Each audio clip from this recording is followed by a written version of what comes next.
gas.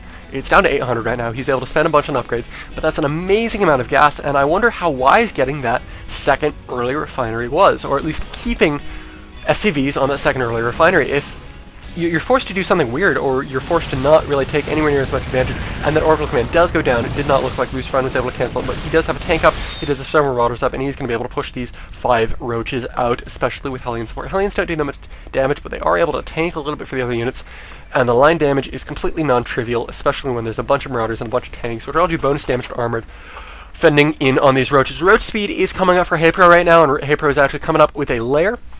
His opponent, LucifroN, has 0 anti-air, and LucifroN hopefully will find out that HayprO is coming up with the Spire. And he actually did scan that, or scout that with Hellions. I'm not sure which, but either way, he does know that the Spire is coming up, so he does know that he has to get anti-air. We can see an army going down, so he's going to be able to build a Thor. He's actually going to be able to build 2 Thors. He's going to have 2 tech labs on factories. I would love to see him lift off one of these barracks and plop it right back down to that reactor and start pumping up Marines, so he's just got a little bit more anti-air, but we will see if he does that. LucifroN is going to rebuild the command center as natural. He does have plenty of marauders and a tank, so he is going to be able to fend off any roach pressure.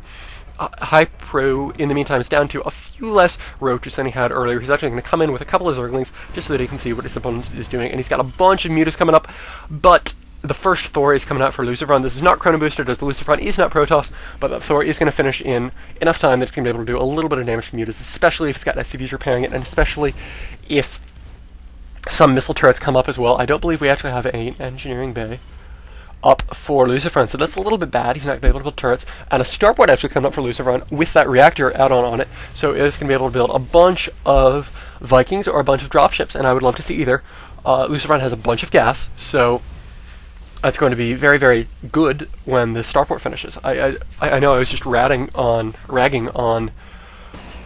LucifroN for having too much gas and not being able to spend it on anything, but as soon as that reactor starport goes down, he's just going to be able to burn as much gas as he wants building dropships or Vikings. HayprO, in the meantime, has got a bunch of speedlings up. He was able to research Zergling speed. He's got Carapace coming up, and we'll probably see melee +1 coming up. +1 melee damage coming up, so these Zerglings are going to be able to do a bunch more damage. He has pushed LucifroN off of building Hellions, so Zerglings are just an amazing tech switch. Zerglings are amazing against Thors, and they do pretty well against Marauders. LucifroN's mine is looking a little bit shabby, just because he was on one base with those mules for a little bit, and we did miss a little bit of Muta Harass on this freshly built expansion. But LucifroN was able to outmicro that. LucifroN did have a Thor, and those SCVs were probably not actually just pulled off the mineral line, but pulled off to repair the Thor, which was an amazing move by LucifroN. LucifroN just playing very well. Again, both of these players are very, very, very, very solid players, very good players, and as much as I rag on some of the individual choices that they make, they are certainly proving that they are very good at this game with all of these games. We can see these mutas coming in for HayprO and doing a little bit more damage to LucifroN's drones, and these Thors are very slow. They're going to be able to respond and pick off a muta and do a little bit of damage to the rest of the mutas, but not before a bunch of SCVs go down for LucifroN. Mutas coming in and trying to sneak off a couple more SCV kills, but Thors do so much damage to mutas, and with that air splash, they do even more damage to clumps of mutas, so those mutas are going to get pushed off. HayprO, in the meantime, is just massing roaches and massing Zerglings, which is brilliant. He's also getting, he's actually getting missile +1. I lied. He's getting missile instead of melee, which is an interesting decision, and Carapace 2.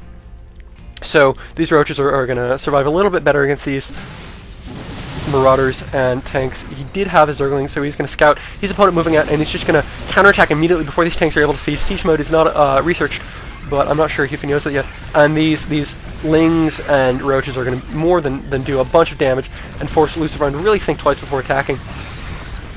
And we can see mutas coming in and distracting the Thors for a little bit. And mind control going off of the Thor, this is going to be huge. As much as I say that HayprO was going to be able to carry the day, he was not doing amazingly, and that mind control on the Thor is going to absolutely enable him to take this battle. Looks like we actually saw a few more Roaches coming in. I'm sorry that this battle was so hard to see with this smoke, but I'm terrible with the Warcraft 3 tilty hotkeys. So I did not do that in time. But those Thors are going to be driven off, and hopefully we will see a little bit of a switch to anti-ground units more than anti-air units. Thors do not do amazingly against Roaches. Thors do very well against Hydras just because they one-shot them, but it does take 2 Thor shots to kill a Roach, and Roaches, just because they're so cheap in comparison to Thors, do very well against them just because you've got a bunch of Roaches up and they're able to focus fire on the Thors and just take it down. We can see that a bunch of Zerglings and a bunch of Roaches and a couple of Infestors are moving in. These Infestors will mind control the Thors Again, very, very solid effective play coming out from HayprO. Very solid tech switch, very solid build switch. The fact that he didn't do the same thing in all 3 games.